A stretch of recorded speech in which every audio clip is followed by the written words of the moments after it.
Nos anos 2000, existia uma voz impossível de ignorar. Want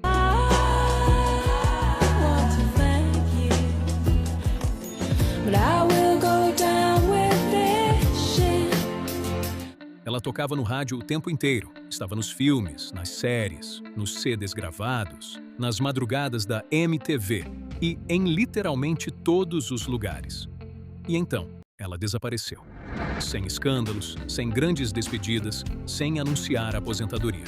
Dido simplesmente sumiu da cultura pop, como se nunca tivesse estado ali.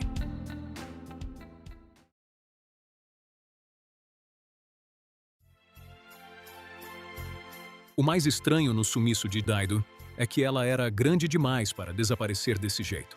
Porque, durante um período muito específico dos anos 2000, Dido não era apenas famosa, ela era uma das artistas mais ouvidas do planeta. Mas talvez a parte mais curiosa dessa história seja que Dido nunca pareceu confortável com aquilo. Antes da fama, ela era praticamente invisível. Reservada, silenciosa e extremamente tímida. Ela chegou a dizer que sofreu bullying na infância por causa do próprio nome. E talvez ninguém imaginasse que aquela garota quieta acabaria se transformando em uma estrela mundial. Na verdade, a própria Dido já disse várias vezes que fazer um álbum aconteceu quase por acidente. E isso explica muita coisa, porque enquanto outras artistas pareciam sonhar com fama desde crianças, Dido parecia apenas gostar de música. Ela passava boa parte do tempo gravando demos ao lado do irmão, Rollo Armstrong, integrante do grupo Faithless. Naquela época, nada parecia muito planejado e não existia a sensação de que ela estava construindo uma carreira gigantesca. As músicas eram íntimas, melancólicas e discretas demais para o tipo de pop exagerado que dominava os anos 2000. Então surgiu No Angel.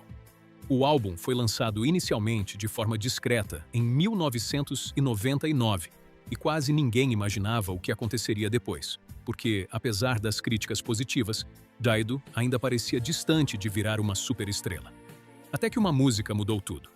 Do outro lado do mundo, Eminem ouviu uma faixa do álbum chamada Thank You e decidiu sampleá-la em Stan. Dido mudou para sempre. Stan virou um fenômeno cultural instantâneo. A música estava em todos os lugares e milhões de pessoas começaram a fazer a mesma pergunta. Quem era a mulher cantando no refrão? De repente, aquela voz triste e melancólica virou uma obsessão coletiva. As pessoas queriam ouvir a música inteira, queriam descobrir quem era aquela cantora misteriosa. E foi aí que No Angel explodiu de verdade. 'Cause I'm no angel. Por um tempo, parecia impossível escapar da voz da Dido. Ela estava nas rádios, nos supermercados, nas trilhas sonoras, nos quartos de adolescentes, nos carros presos no trânsito e nos programas de TV.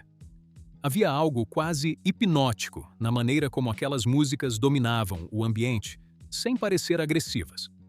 Enquanto outras estrelas gritavam por atenção, Dido parecia fazer o contrário.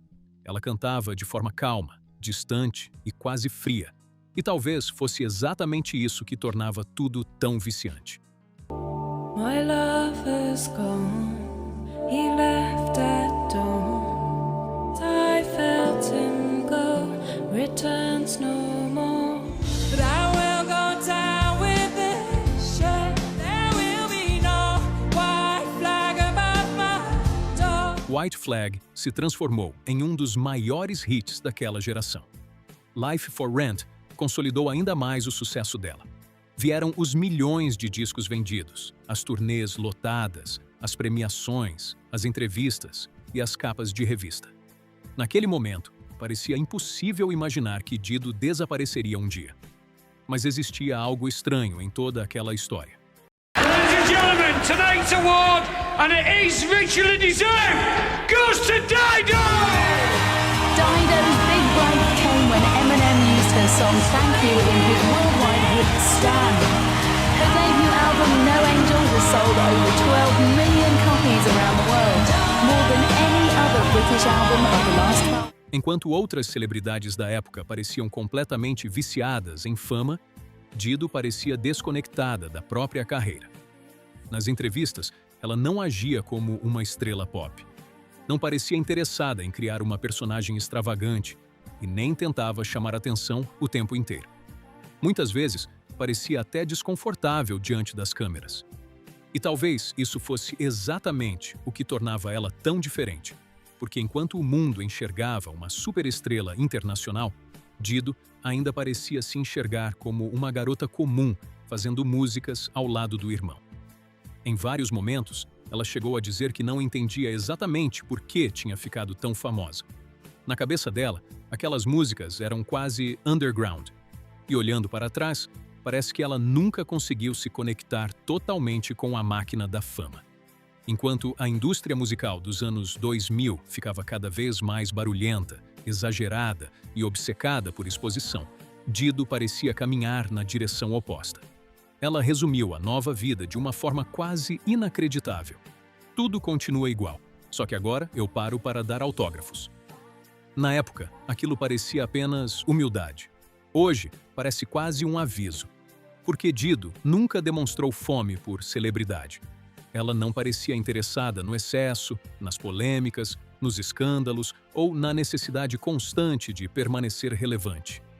Mesmo no auge absoluto da carreira, existia algo nela que transmitia distância, como se parte daquela mulher ainda estivesse tentando entender como tinha ido parar ali. E foi justamente aí que o desaparecimento começou. Não aconteceu de uma vez e não existiu um grande momento de ruptura.